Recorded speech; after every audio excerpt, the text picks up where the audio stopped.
ની અંદર આપણે ચોથો દાખલો જોઈએ. તો ચોથો દાખલો છે એ થોડો લોજિક વાળો છે, એટલે એની અંદર ખાસ રિપીટેશન કરવું, સમજવાની ટ્રાય કરવી કે કઈ રીતે દાખલો થયો છે. તો રકમ વાંચીએ આપણે. ધોરીમાર્ગ પર સ્થાન A અને સ્થાન B એકબીજાથી 100 કિલોમીટર દૂર છે. તો સૌથી પહેલા તો આપણે એના માટે એક આકૃતિ જેવું દોરી નાખીએ કે માની લઈએ કે આ આપણો ધોરીમાર્ગ છે. અહીંયા આગળ A સ્થાન છે અને અહીંયા આગળ B સ્થાન છે. આ A અને B સ્થાન એકબીજાથી 100 કિલોમીટર દૂર છે, એટલે આપણે એ પણ લખી નાખીએ કે ભાઈ આ 100 કિલોમીટર અંતર ધરાવે છે A અને B. એક ગાડી A થી ઉપડે છે અને બીજી ગાડી B થી ઉપડે છે. એનો અર્થ એમ થાય કે એક ગાડી અહીંથી ઉપડે છે, એક ગાડી B થી ઉપડે છે. આગળ ખાસ સમજશું આપણે એના શબ્દ કે કઈ બાજુ જાય છે. બે હામાહામી આવે છે, એક જ દિશામાં જાય છે, સીધા રસ્તા ઉપર કઈ રીતે આગળ વધે છે આપણે વાંચીએ આગળ. એટલે એક ગાડી આપણને ખબર પડી ગઈ કે A થી ઉપડે છે, બીજી ગાડી B થી ઉપડે છે. હવે ઓલું સૂત્ર જે આપણે લખ્યું ને ઝડપ વાળું, એનો ઉપયોગ આપણે હવે કરવાનો થશે આ દાખલામાં. તો બે ગાડી ઉપડે છે એ ખબર પડી ગઈ. શરત હવે ચાલુ થાય છે. ગાડીઓ એક જ દિશામાં ભિન્ન પરંતુ એક ધારી ઝડપથી ચાલે તો 5 કલાકમાં એકબીજાને મળી જાય છે. એનો અર્થ એમ થાય કે આ A માંથી ગાડી ઉપડે અને B માંથી ગાડી ઉપડે, ઈ આગળ ગમે તે એક જગ્યાએ ભેગી થાય છે, પણ ક્યારે? તો કે 5 કલાક પછી. તો આપણે એક કામ કરીએ, અહીંયા આગળ આપણે આ ધોરીમાર્ગને આગળ વધારી દઈએ. આ B ગાડી છે એ અહીંથી ઉપડી અને આગળ જાય છે. A ગાડી છે એ આ દિશામાં અહીંયા આગળ આવીને P પાસે પહોંચી જાય છે. બંને ગાડી એક જ સમયે શરૂ થઈ. A ગાડી અહીંથી ઉપડી A બિંદુએથી, બીજી ગાડી છે B બિંદુએથી ઉપડી. આ A અહીંયા 5 કલાકમાં પહોંચી જાય, B અહીંયા 5 કલાકમાં પહોંચી જાય. તો આના ઉપરથી આપણને સાદી એટલી તો ખબર પડી જાય કે અહીંથી જે ગાડી ઉપડતી હશે એને અહીંયા પહોંચતા આની હારોહાર થઈ ગયા, એનો અર્થ એ કે એની ઝડપ વધારે હશે.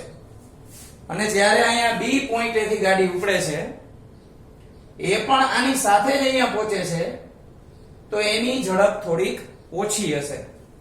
બંને એક સાથે અહીંયા P બિંદુએ મળે છે. તો સૌથી પહેલા આપણે ધારણા કરી નાખીએ. ધારો કે રકમમાં ખાસ વાંચવું, બે વખત વાંચવાની વાત કરી છે આપણે. તો એક ગાડી A થી ઉપડે છે અને બીજી ગાડી B થી ઉપડે છે. હવે ગાડીના નામ નથી આપ્યા તો આપણે એમ લખીએ કે ધારો કે, આને જે પોઈન્ટ નું નામ આપ્યું ને એના ઉપરથી આપણે લખીએ કે સ્થાન A થી ઉપડતી ગાડીની ઝડપ x કિલોમીટર પ્રતિ કલાક. ઝડપ છે એ કિલોમીટર પર અવર, km અને h આવું પણ કરી શકો. મેં ગુજરાતીમાં લખ્યું છે. બીજી ગાડીની ઝડપ જોઈ લઈએ. તથા સ્થાન B થી ઉપડતી ગાડીની ઝડપ y કિલોમીટર પ્રતિ કલાક છે. બેની ઝડપ આપણે ધારણા કરી લીધી. હવે આપણે અંતર કેટલું આપ્યું એ સૂત્રની મદદથી જોઈએ છે. તો સૂત્ર મેં લખ્યું છે અંતર બરાબર ઝડપ ગુણ્યા સમય. તો આપણે જોઈએ કે આ સ્થાન A ઉપરથી જે ગાડી ઉપડી એને કેટલું અંતર કાપ્યું. તો લખીએ સ્થાન A થી ઉપડતી ગાડીએ કાપેલું અંતર. તો અંતરનું સૂત્ર શું લખ્યું આપણે? ઝડપ એને ગુણ્યા સમય. તો ઝડપ ગુણ્યા સમય એટલે આ એક ગાડીને અહીંયા પહોંચતા 5 કલાક લાગે. બી ગાડીને અહીંયા પહોંચતા 5 કલાક લાગે એટલે સમય આપણે બેયમાં 5 લેવાના છે 5 કલાક. ઝડપ તો એ તો ધારણા કરી આપણે.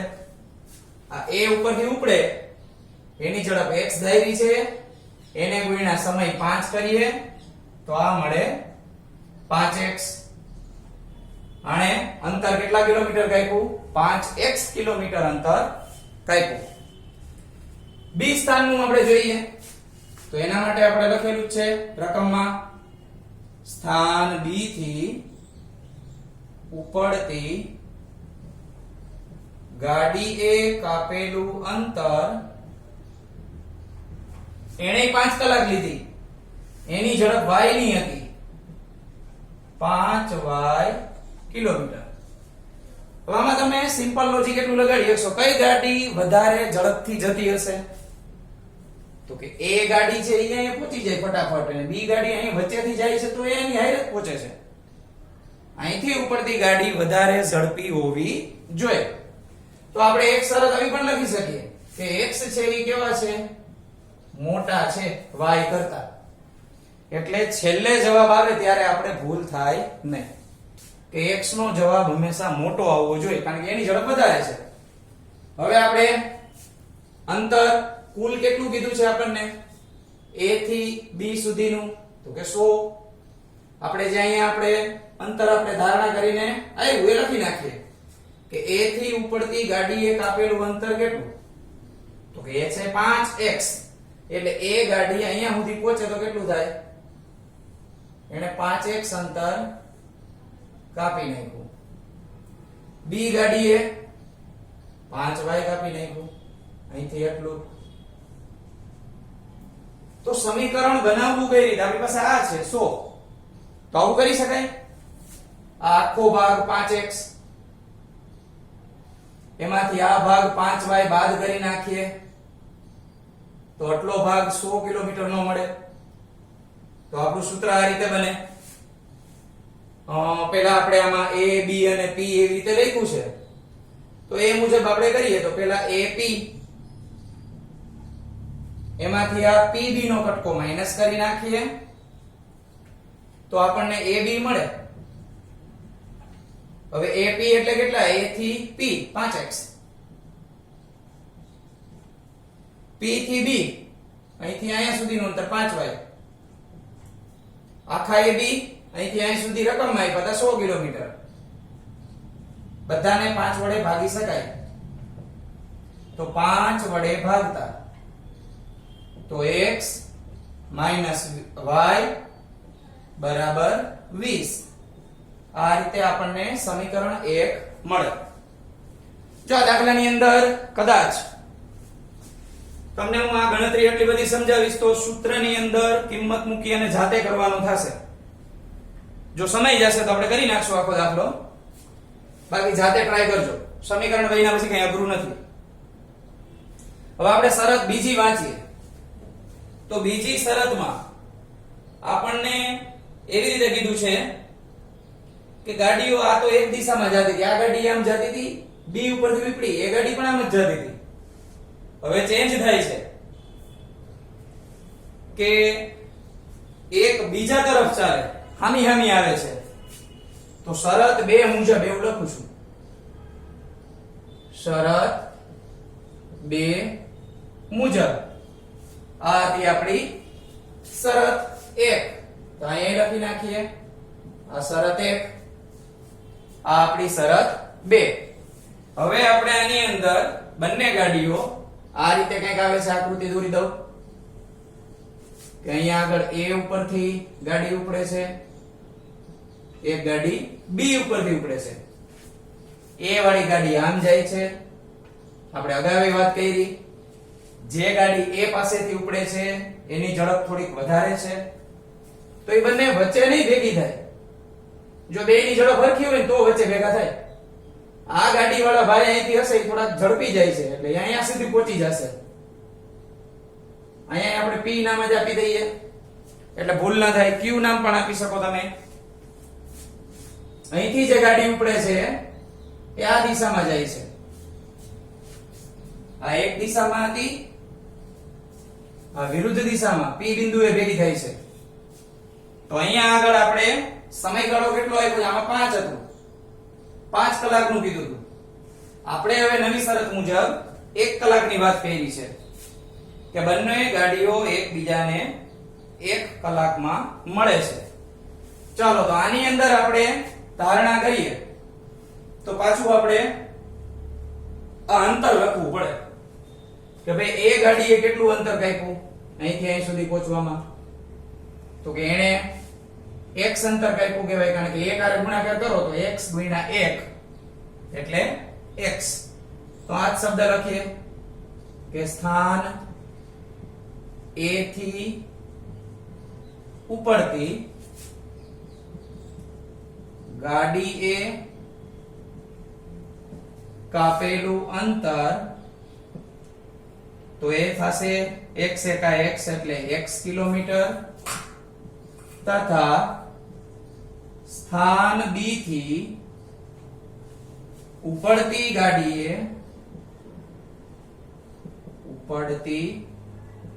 ગાડી એ કાપેલું અંતર એ થશે y કિલોમીટર. તો x કિલોમીટર અને y કિલોમીટર આપણને તો ખબર જ છે કે a થી b વચ્ચેનું ટોટલ અંતર કેટલું આવ્યું હતું? 100. તો એ આની જેમ જ લખી નાખીએ આપણે કે ભાઈ અહીંયા આગળ તો કે 100 કિલોમીટર a થી p સુધી, અહીંથી ઉપરથી ગાડીને p સુધી પહોંચવું હોય તો એને કેટલું અંતર કાપ્યું હોય? તો કે x.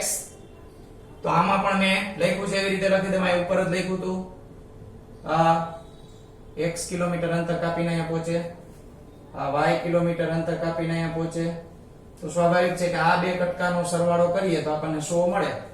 તો કઈક આવી રીતે બને કે AP પ્લસ PB બરાબર AB, અને સૂત્ર કઈક આ રીતે થાય x પ્લસ y બરાબર 100. આ સમીકરણ નંબર 2. બંને સમીકરણ આપણને મળી ગયા.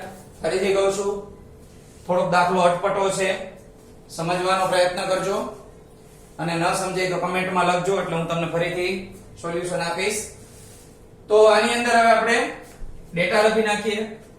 A1 એટલે 1, પછી B1 એટલે -1, C1 20 ને સામે લઈ જાય તો -20 બની જાય.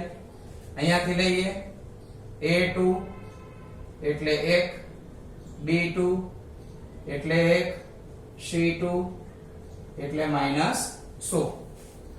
સૂત્ર તમને લોકોને ખ્યાલ જ છે.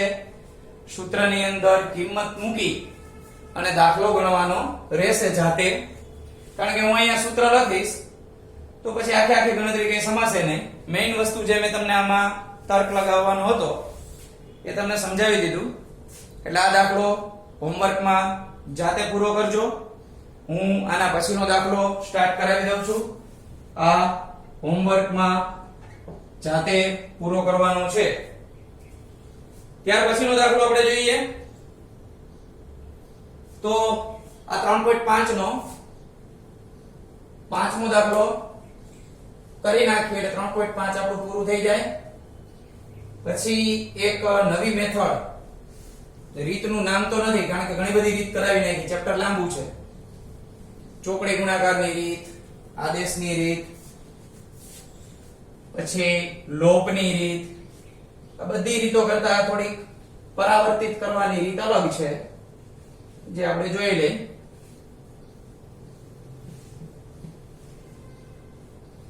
ચાલો તો છેલ્લો દાખલો 3.5 નો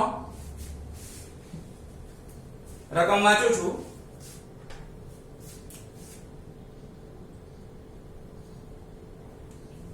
મુખ્ય દાખલો હતો ચોથો.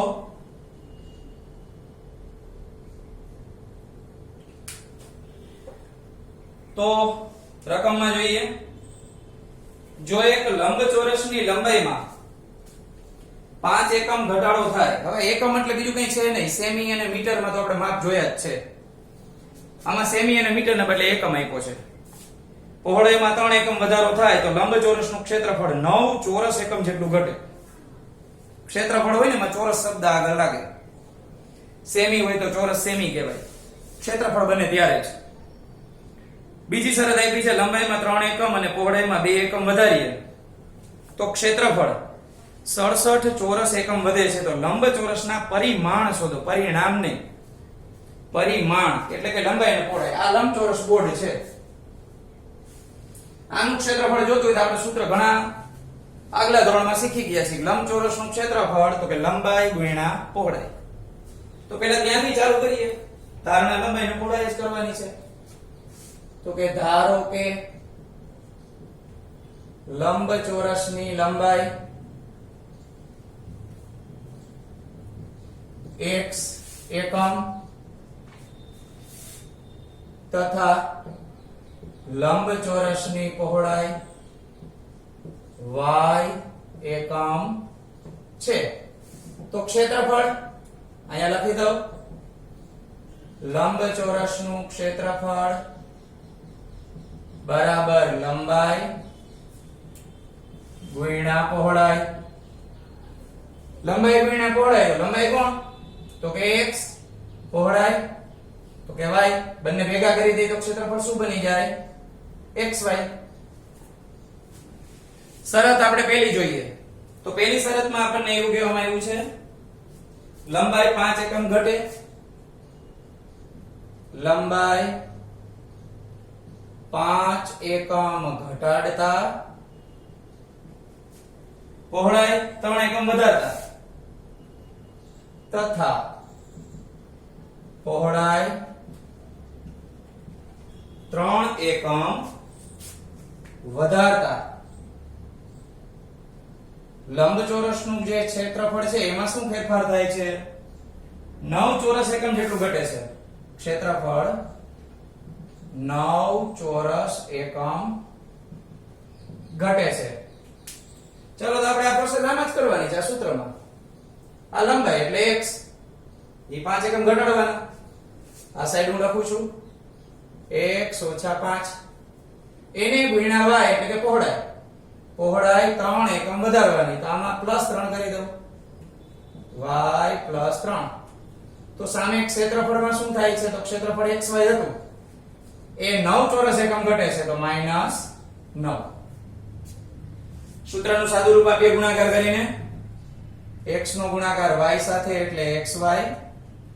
પછી x નો ગુણાકાર આપણે કરશું 3 સાથે એટલે 3x.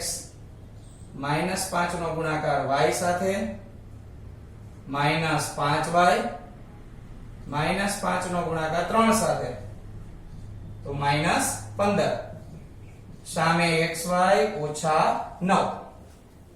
બરાબરની બંને બાજુએ જે સ્ટેપ સરખા હોય એ કટ થઈ જાય. અહીંયા xy છે, અહીંયા xy છે. આ ઉડી ગયા. અને તમે યાદ કરશો તો આપણું વ્યાપક સ્વરૂપ છે એમાં xy કોઈથી ભેગા ન હોય. x વાળું પદ હોય, y વાળું હોય. xy ભેગા આવશે નહીં એટલે કટ થઈ ગયા અહીંયા. ચાલો 3x ને એમ નામ ઓછા 5y ઓછા 15. 9 આ બાજુ આવે તો પ્લસ થશે. આ 3x 5y 15 અને 9 ની બાદબાકી કરીએ તો ઓછા 6 બરાબર 0. આ સમીકરણ 1 આપણને મળી ગયું. હવે હું બીજી શરત લખું છું. લંબાઈ 3 એકમ અને પહોળાઈ 2 એકમ વધારીએ તો પાછું આ રીતે લખું. લંબાઈ 3 એકમ તથા પહોળાઈ એ આપણને કીધી છે 2 એકમ વધારવાની. પહોળાઈ 2 એકમ વધારતા ક્ષેત્રફળ કેટલું થાય છે? 67 ચોરસ એકમ વધે છે. ક્ષેત્રફળ 67 ચોરસ એકમ વધે છે. હવે આનું સમીકરણ બનાવી દઉં તમને હું. તો સમીકરણ માટે 3 એકમ અને 2 એકમ વધારવાના સૂત્રની અંદર. તો x + 3 અહીંયા આગળ 2 વધારવાના y + 2. તો ક્ષેત્રફળની અંદર 67 વધશે. આનો પણ ગુણાકાર કરી લઈએ. xy 2x ત્યાર પછી 3 નો વારો 3y 6 xy અને 67 xy કટ કરી નાખીએ. 2x 3y 6 67 આ બાજુ આવે તો માઈનસ થશે. 2x 3y 67 માંથી 6 આપણે બાદ કરશું તો 61 મળશે આપણને માઈનસમાં 0. આ સમીકરણ નંબર 2. આ દાખલો તમે જાતે પૂરો કરજો. a1 a2 એવું કાંઈ લખી નથી દેવું તમને મારે. બધું તમારે પૂરું કરવાનું, કારણ કે ચોકડી ગુણાકારની રીતમાં છેલ્લો દાખલો ગણાય. થોડીક પ્રેક્ટિસ કરજો. વધારાના પ્રેક્ટિસ વર્કના દાખલા હું તમને નેક્સ્ટ ટાઈમ આપીશ.